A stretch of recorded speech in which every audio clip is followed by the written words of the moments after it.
Olá, eu sou Jacineide Minella Quinis, podem me chamar de Jaci, sou de Brusque, Santa Catarina, e é com muita alegria, honra e gratidão que eu participo do segundo Congresso Online de Constelações.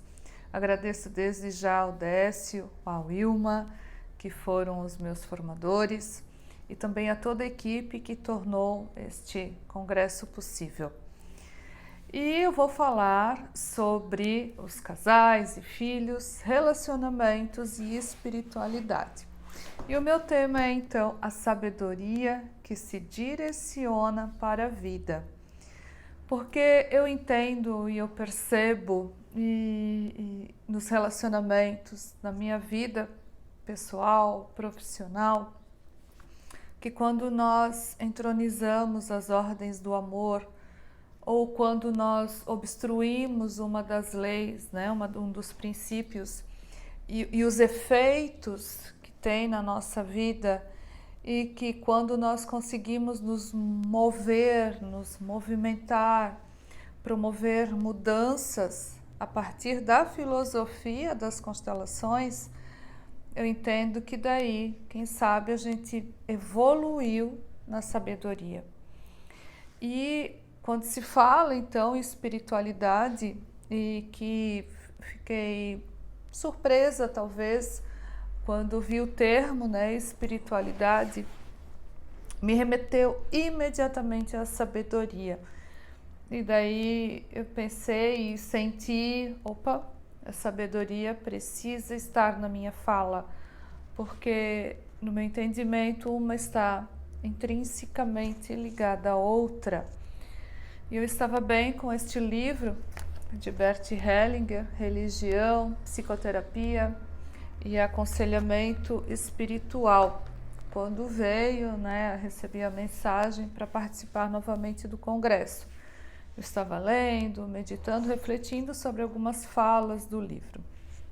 Então, na página 59, diz o seguinte: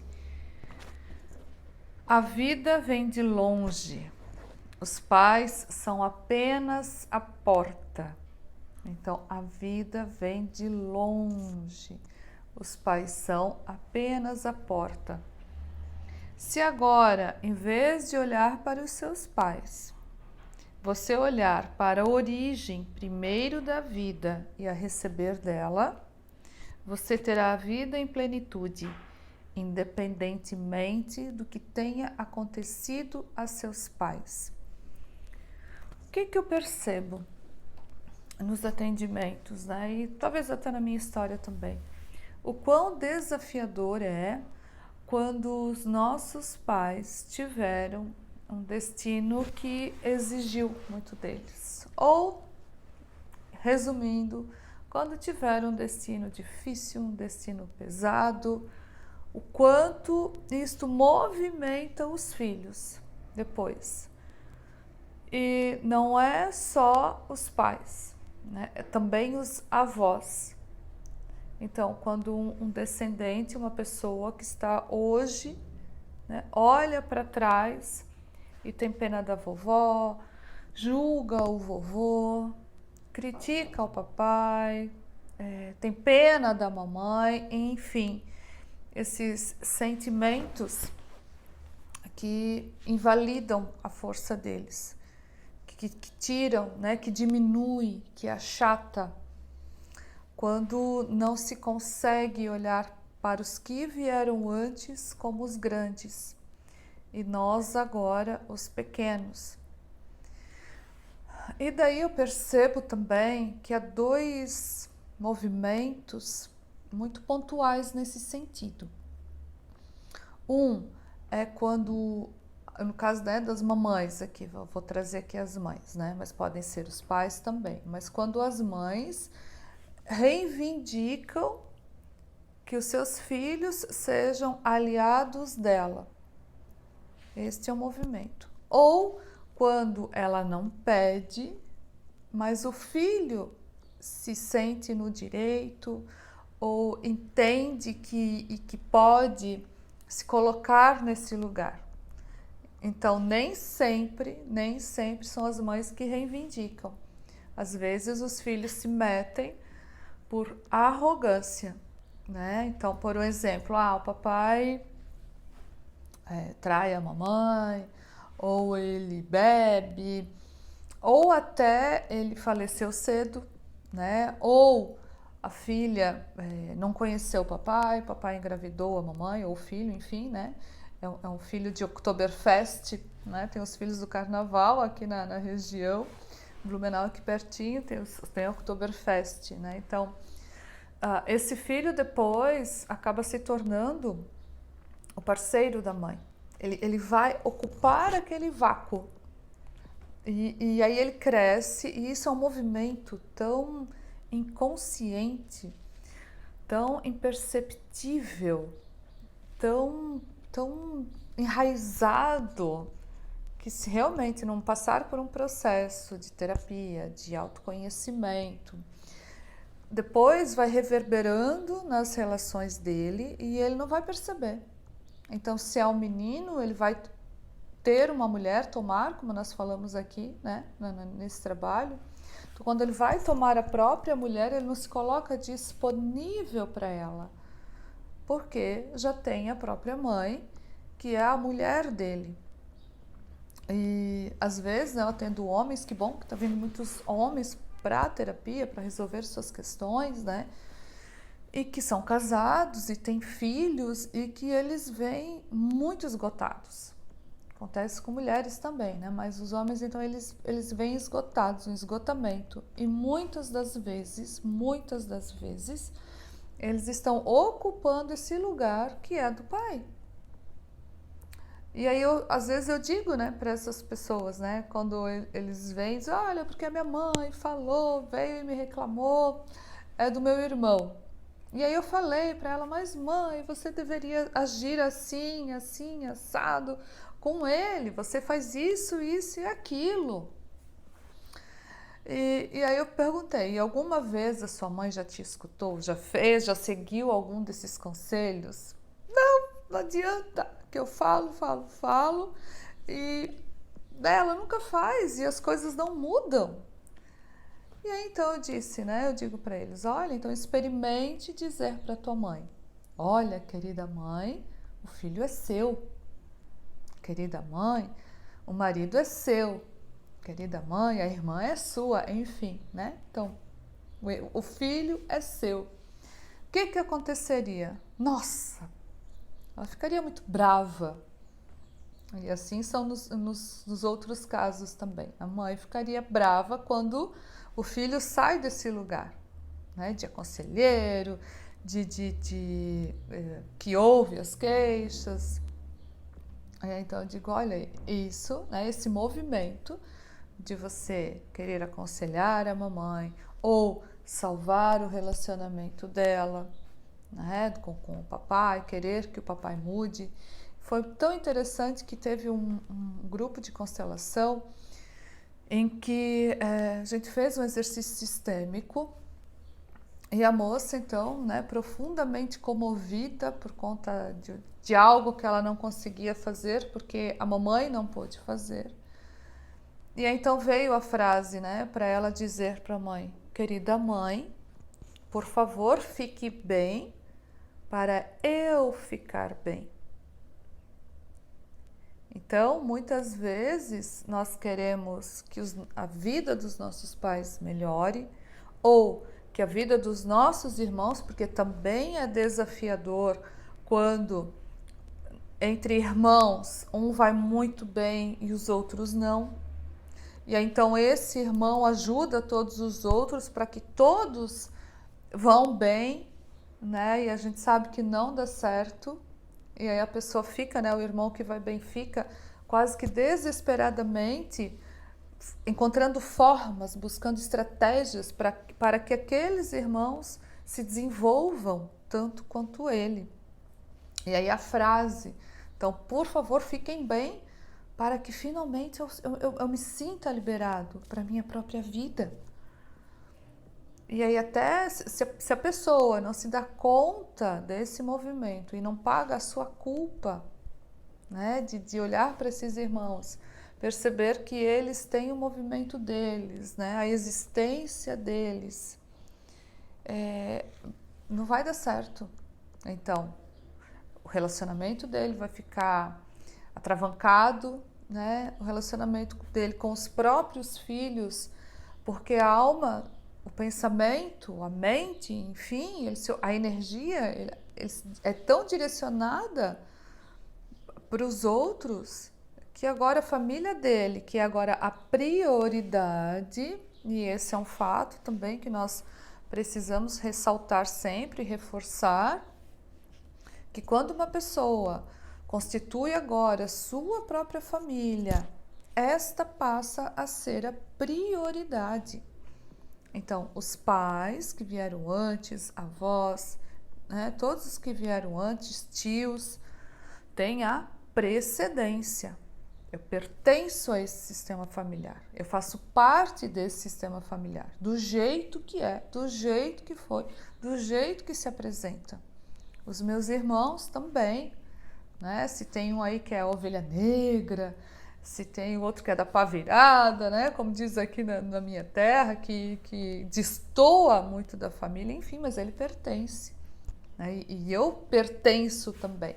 E quanto mais serenidade, naturalidade e principalmente gratidão eu tiver pelo meu lugar nesta família, mais isso também reverberar na minha realidade. E aí, quando eu tomar, né, o meu próprio homem, tiver os meus filhos, constituir a minha própria família, é imperativo, muito, muito, muito, muito importante, necessário, primordial, que eu esteja desconectado das questões da minha família de origem. E eu sempre falo para as pessoas, né, que a Bíblia, né, sem resvalar para conceitos religiosos, espirituais, então, e de sabedoria, diz o quê? Né? Que quando o homem, então, tomará sua mulher, se casará, deixará a casa dos seus pais, se unirá a ela em matrimônio, formarão uma só carne e tudo mais. Então, o que isso significa? Né? Não é deixar o endereço, as paredes, a residência. É sim deixar aquilo que aconteceu na casa dos pais, com eles.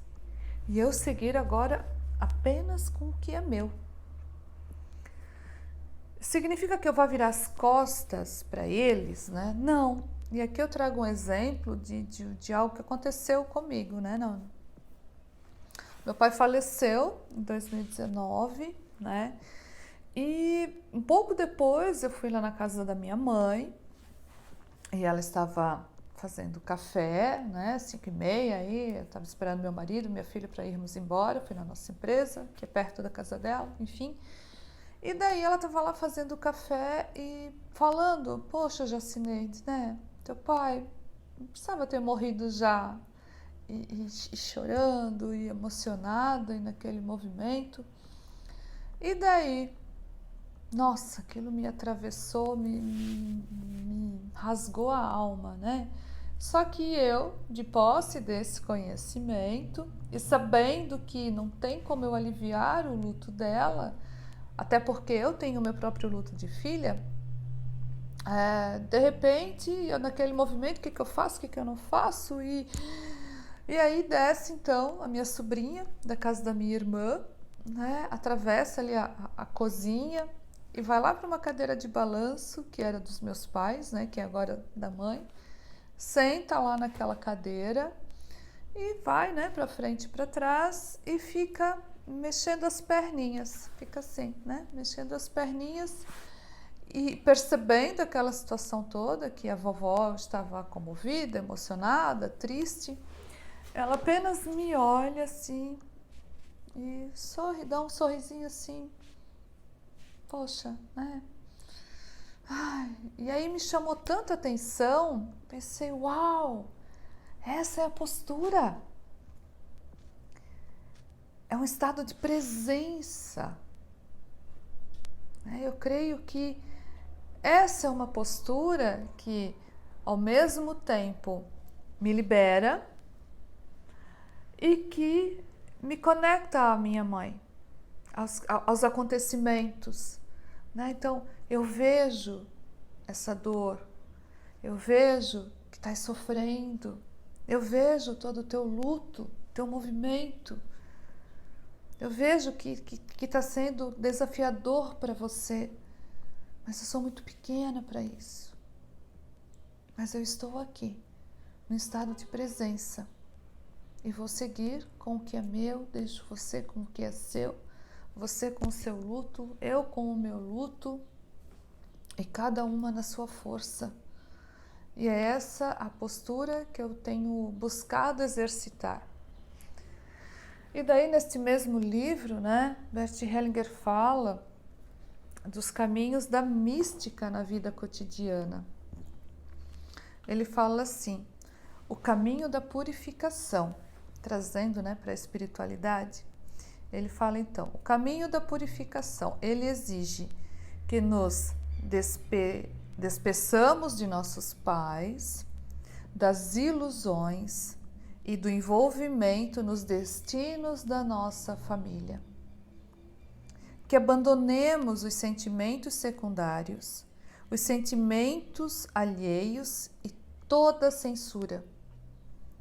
Que assumamos as nossas possibilidades e os nossos limites, nossa responsabilidade e a nossa culpa. Que aceitemos o mundo tal como ele é e estejamos dispostos a receber e a dar. No caminho da iluminação, exige a ação ordinária na profissão, na relação conjugal, na paternidade, e que encontremos e trilhemos o nosso próprio caminho.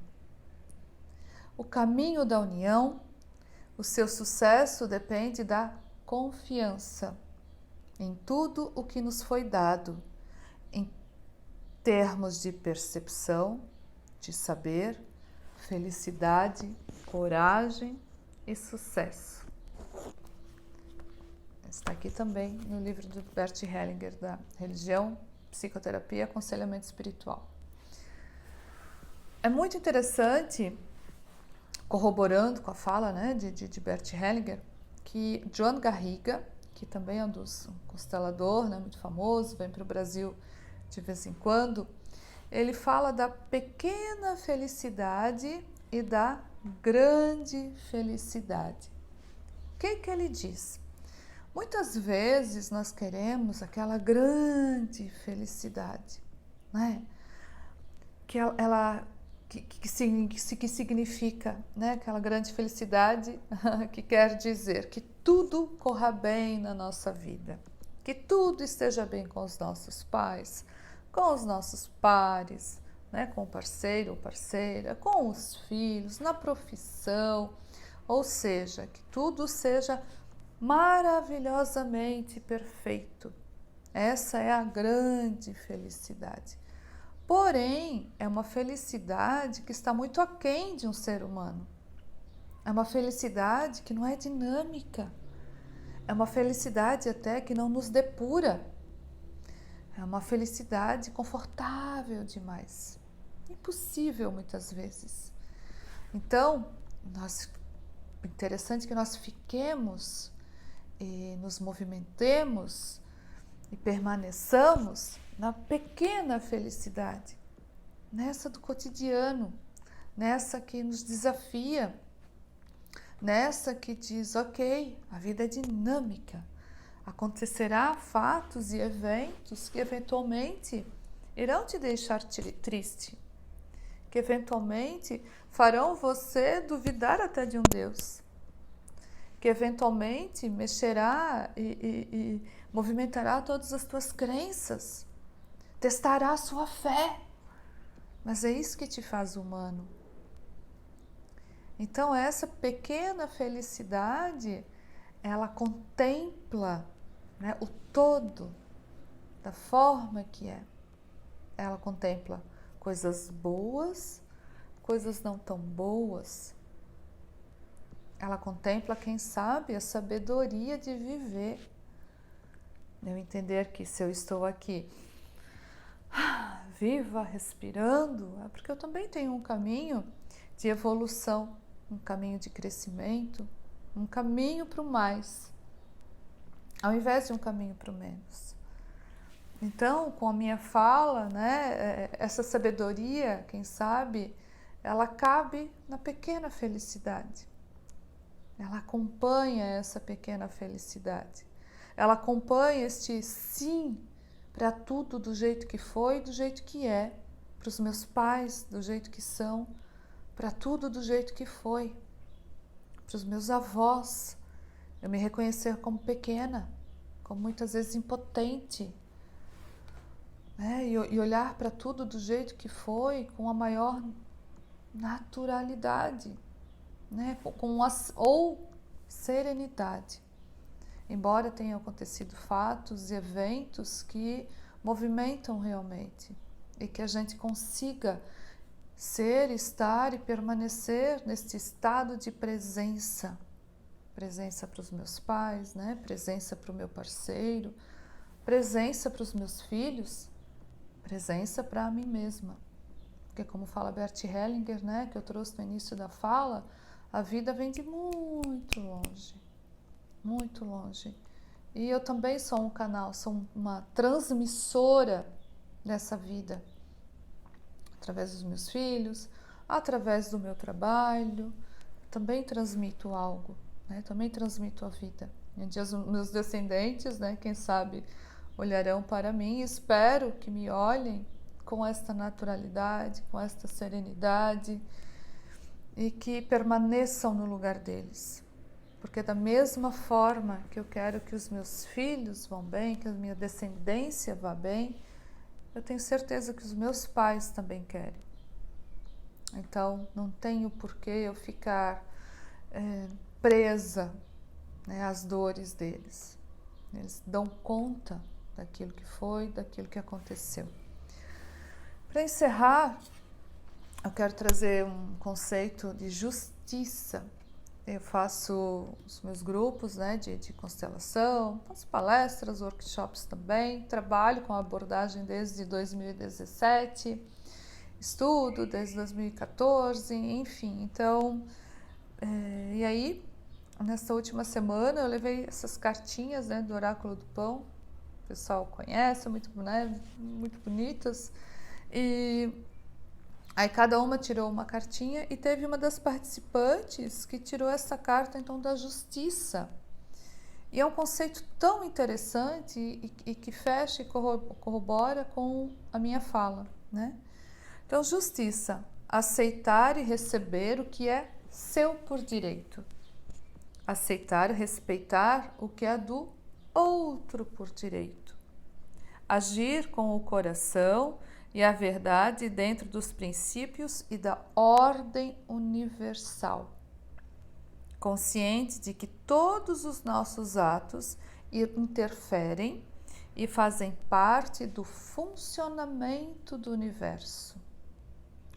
Então, que sejamos justos, que nos mantenhamos no nosso lugar e que deixemos os outros no lugar deles, sem interferir na ordem.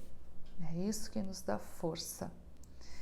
Então, eu quero agradecer, né, por mais esta oportunidade, me coloco à disposição para dúvidas, trocas, partilhas, porque eu entendo que nós crescemos muito com o outro, né? Sozinho nós não somos nada. Então, gratidão mais uma vez e até uma próxima. Tchau!